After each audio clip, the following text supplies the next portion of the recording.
India market invest মাইন্ডসেটে আপনাদের স্বাগত। যারা চ্যানেল নতুন এসেছেন তাদের বলবো প্লিজ চ্যানেলটাকে সাবস্ক্রাইব করবেন, লাইক করবেন, বেল আইকনটা প্রেস করবেন, তার সাথে অল বাটনটা প্রেস করবেন, তাই নোটিফিকেশনটা কিন্তু সঙ্গে সঙ্গে আপনাদের কাছে গিয়ে পৌঁছাবে। স্যার প্রথমত দেখিয়ে দিই, এই যে নিউজটা আমরা পাচ্ছি সেটা আজকের নিউজ, যেটা মার্কেট ক্লোজ হয়ে যাওয়ার পরে 3:48 নিউজ 10 তারিখের। তো স্যার নিউজটা কি? এমফিড ডেটা, ঠিক আছে? তো সেই ডেটা কি বলছে যে equity mutual fund sees record 34,697 crore inflow in May. মানে বুঝতে পারছেন তো, এটা কিন্তু ফার্স্ট টাইম অ্যাচিভ করেছে। এতটা ইনফ্লো মার্কেটে ঢুকেছে কবে? মে মাসে, অর্থাৎ যেই মাসটা আমরা শেষ করে আসলাম। তাহলে মিউচুয়াল ফান্ডের থেকে কিন্তু ব্যাপক একটা ইনফ্লো আমাদের ইকুইটি মার্কেটে ঢুকেছে, যেটা কিন্তু মার্কেটের জন্য ভালো। এই যে এমফি, এটাকে association of mutual fund India, যে অ্যাসোসিয়েশন অফ মিউচুয়াল ফান্ড ইন্ডিয়ার কাছ থেকে যে ডেটা পাওয়া যাচ্ছে, সেই ডেটা অনুযায়ী কিন্তু জানা গেছে যে মে মাসে এরকম একটা ইনফ্লো মার্কেটের মধ্যে এসছে, যেটা বলছে কি net inflow into equity mutual fund zoom past কত 30,000 crore level for the first in May 2024। এটা কিন্তু ফার্স্ট টাইম ক্রস করেছে 30,000 করোড়, যেটা রেকর্ড করেছিল মার্চ 2022-এ, ঠিক আছে? কত? 28,436 করোড়। তো সেটাই কিন্তু ক্রস করে এবার 34,000-এ পৌঁছেছে। তাহলে স্যার এ থেকে বোঝা যাচ্ছে যে মার্কেটে কিন্তু মিউচুয়াল ফান্ডের মাধ্যমেও মানুষের যে অ্যাক্টিভনেস সেটা কিন্তু বাড়ছে, অর্থাৎ মার্কেটের প্রতি অ্যাট্রাকশন মিউচুয়াল ফান্ডের মাধ্যমেও কিন্তু মানুষের প্রবণতাটা বাড়ছে, যেটা কিন্তু স্যার আমাদের ইকুইটি মার্কেটকে আরও উপরে নিয়ে যাবে। ইকুইটি মার্কেট মিন্স নিফটিকে বা সেন্সেক্সকে। তার পাশাপাশি যদি আমরা এমফিড থেকে দেখি যে এসআইপির বাড়ার প্রবণতাটা কীরকম, তো দেখলে দেখা যাবে, দেখুন যেটা এক বছর আগে কী ছিল, এক বছর আগে 13,728 করোড় ছিল, সেটা এপ্রিলে কত হয়েছে? 20,371। এই যে ডেটাটা দেখাচ্ছে এটা কিন্তু 2023-এর, আর এটা 2024-এর। দেখুন 2023-এ 14,749 করোড় ছিল, সেটা কিন্তু মে মাসে কি হয়েছে, এই 2024-এর মে মাসে 20,900, সেটাও কিন্তু বাড়ছে। এটা কি? এটা কিন্তু এসআইপির ডেটা দেখাচ্ছি, অ্যাক্টিভ এসআইপি। আর আগে যেটা দেখালাম সেটা কিন্তু অল ওভার হচ্ছে মিউচুয়াল ফান্ডের। তো দেখুন আমরা যদি দেখি 23-24-এ কত ছিল, 1,99,219 করোড় মিউচুয়াল ফান্ড থেকে এসছে, এসআইপির থেকে। দেখুন যেটা কিন্তু কন্টিনিউয়াসলি বাড়ছে, ঠিক আছে? আমরা যদি মান্থলিও দেখি, তাহলে দেখুন মান্থলি দেখলে দেখা যাবে যে 2023-এ 13,000, 14,700, 14,700, 15,000, 18, 15-র পরে 15,000, 15,200, 15,800, 16,000। দেখুন 16,000-এর পরে এসছে কত? 16,900, 17,000, 17,600, 17,600-র পরে 18,000, 18,800, 19,100, 19,200, সেটা কিন্তু 20,000-এ চলে এসছে 2024-এর এপ্রিলে। তো 20,900 কন্টিনিউয়াসলি কিন্তু বাড়ছে। তাহলে বলা যেতে পারে যে এসআইপি করার প্রবণতাও মানুষের মধ্যে কন্টিনিউয়াসলি বাড়ছে, অর্থাৎ মার্কেটে মানুষের ইনভলভমেন্ট কিন্তু বাড়ছে থ্রু মিউচুয়াল ফান্ড।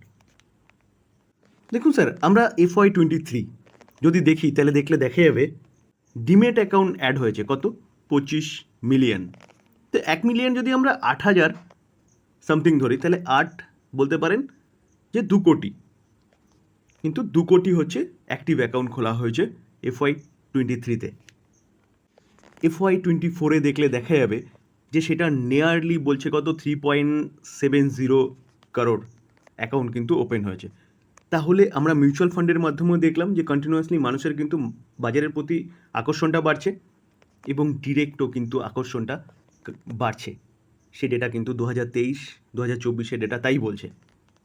তো স্বাভাবিকভাবে মানুষের যদি ইনভলভমেন্ট বাড়ে, তাহলে কী হবে? মার্কেটের প্রতি যদি ইনভলভমেন্ট বাড়ে, তাহলে কিন্তু মার্কেট এখান থেকে আরও ভালো মুভমেন্ট দেখাবে, যেখানে কিন্তু আমরা দেখতে পাচ্ছি যে এফআইএস কন্টিনিউয়াসলি আমাদের মার্কেটকে ভাঙার চেষ্টা করছে, সেখানে ডিআইএস কিন্তু কী করছে?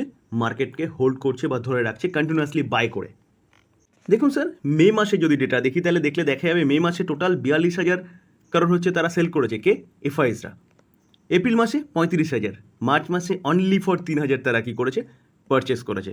আবার ফেব্রুয়ারিতে দেখলে দেখা যাবে, দেখুন 15,900, জানুয়ারিতে 35,000, সেটা ডিসেম্বরে দেখুন, ডিসেম্বরে বাই করেছে 31,000, নভেম্বরে 3,000 বাই করেছে, ওকে। অক্টোবরে দেখুন 29,000, 26,000 সেপ্টেম্বরে, তার পাশাপাশি আগস্টে দেখলে দেখা যাবে 20,000। তো এই আগস্ট থেকে কিন্তু কন্টিনিউয়াসলি মার্কেটকে একটা ভাঙার চেষ্টা চালিয়ে গেছে এফআইএসরা, যেখানে কিন্তু জাস্ট অনলি ফর নভেম্বরে একটা সামান্য বাই আসছে, ডিসেম্বরে একটা বাল্কে বাই আসছে, তারপরে দেখলে দেখা যাবে কিন্তু আর তেমন কিছুই দেখা যায়নি অ্যাক্টিভিটি কাদের, এফআইএসদের।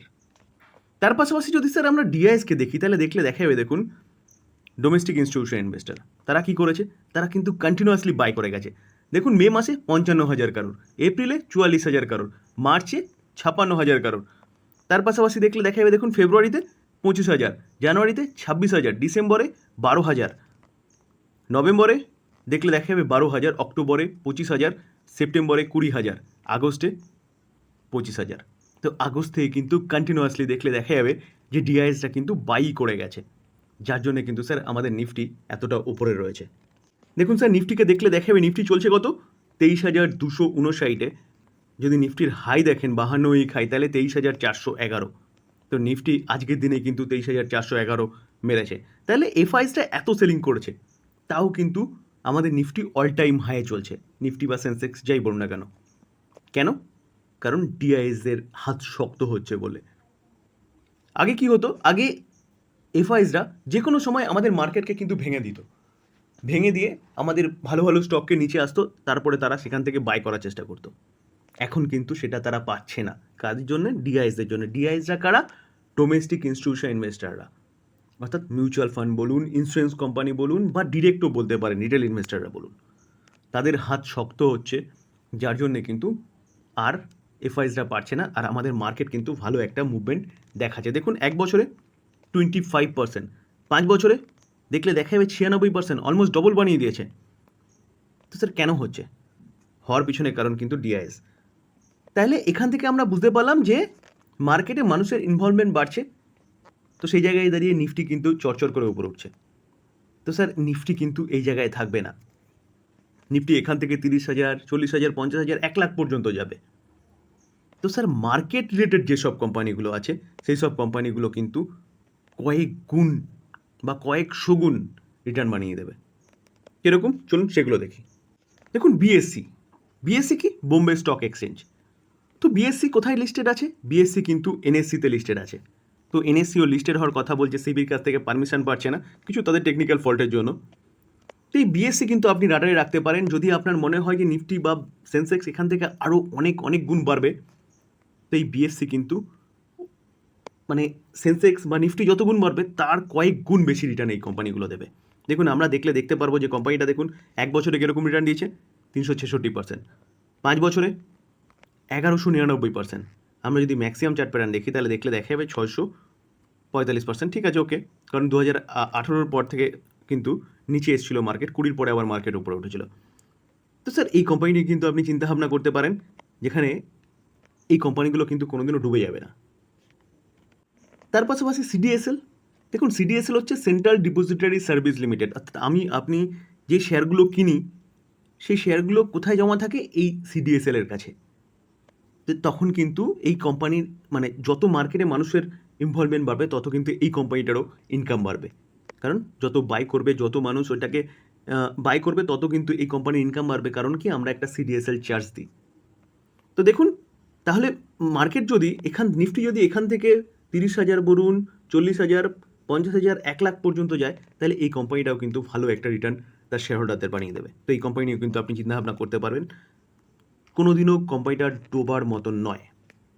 দেখুন আমরা যদি 1 বছরের চার্ট দেখি, কোম্পানিটা ডবল বানিয়ে দিয়েছে 1 বছরে, যেখানে আমরা দেখলাম নিফটি 5 বছরে বানিয়েছে।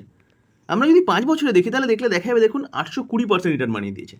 তাহলে বুঝতে পারছেন তো যে এই কোম্পানিটা কতটা ভালো কোম্পানি, এবং এই কোম্পানিটা কিন্তু আপনি ট্রাস্ট করতে পারেন, যেখানে হচ্ছে আপনি আপনার শেয়ারটা গচ্ছিত রাখছেন। তো যত মানুষের ইনভলভমেন্ট বাড়বে তত নিফটি বাড়বে, এই কোম্পানির ইনকাম বাড়বে, এই কোম্পানি নিয়েও কিন্তু আপনি চিন্তাভাবনা করতে পারেন। দেখুন CAMS, computer age management service limited, এই কোম্পানিটাও কিন্তু আপনি আপনার রাডারে রাখতে পারেন, কারণ মিউচুয়াল ফান্ডের ইনভলভমেন্ট যত বাড়বে এই কোম্পানির ইনকাম তত বাড়বে। দেখুন 1 বছর কোম্পানিটা 58% রিটার্ন দিয়েছে। আমরা যদি 5 বছর রিটার্ন দেখি দেখলে দেখা যাবে কোম্পানিটা কিন্তু 156% রিটার্ন দিচ্ছে। যথেষ্ট ভালো রিটার্ন দিয়েছে এই কোম্পানিটাও। এই কোম্পানিটা কিন্তু 5 বছর এখনও কমপ্লিট হয়নি। দেখুন, দেখলে দেখা যাবে কোম্পানিটা 2020-তে এসছে, তাহলে বলতে পারেন 4 বছর, 2020 4 বছর এখনও হয়নি। তো 4 বছর হয়নি, কিন্তু কোম্পানিটা 156% রিটার্ন বানিয়ে দিয়েছে। এই কোম্পানিও কিন্তু আপনি চিন্তাভাবনা করতে পারেন, যত মিউচুয়াল ফান্ড বাড়বে তত এই কোম্পানিটার ইনকাম বাড়বে। এবং তার পাশাপাশি বলতে পারেন যে এই কোম্পানিটা এখন নতুন বিজনেসও আসছে, কীরকম ইউপিআই বলুন, তার পাশাপাশি ইন্স্যুরেন্স সেগমেন্টেও কোম্পানিটা কিন্তু ছাড়পত্র পেয়ে গেছে। তো সেই জায়গায় দাঁড়িয়ে এই কোম্পানিটার বিজনেসটা কিন্তু আরেকটু ডাইভার্সিফাইড হয়েছে। তো এই কোম্পানিটাও তো কিন্তু এভারগ্রিন কোম্পানি, এই কোম্পানি কিন্তু আপনি চিন্তাভাবনা করতে পারেন। তো স্যার ডিসক্লেমার দিয়ে রাখি, দেখুন স্যার, আমি সেবি রেজিস্টার্ড পার্সন নই, আমি বাই সেল রেকমেন্ডেশন দিতে পারি না, তো এটাকে বাই সেল রেকমেন্ডেশন একদম নেবেন না। আলোচনা করলাম, আলোচনা থেকে আপনি লার্নিং নিয়ে আপনি স্বাধীনভাবে চিন্তাভাবনা করবেন এই কোম্পানিটা বাই করবেন কি করবেন না। আলোচনা এই পর্যন্তই। যদি ভালো লাগে, যারা চ্যানেল নতুন এসেছেন তাদের বলো প্লিজ চ্যানেলটাকে সাবস্ক্রাইব করবেন, লাইক করবেন, বেল আইকনটা প্রেস করবেন, তার সাথে অল বাটনটা প্রেস করবেন, তাই নোটিফিকেশনটা কিন্তু সঙ্গে সঙ্গে আপনাদের কাছে গিয়ে পৌঁছাবে। Thank you.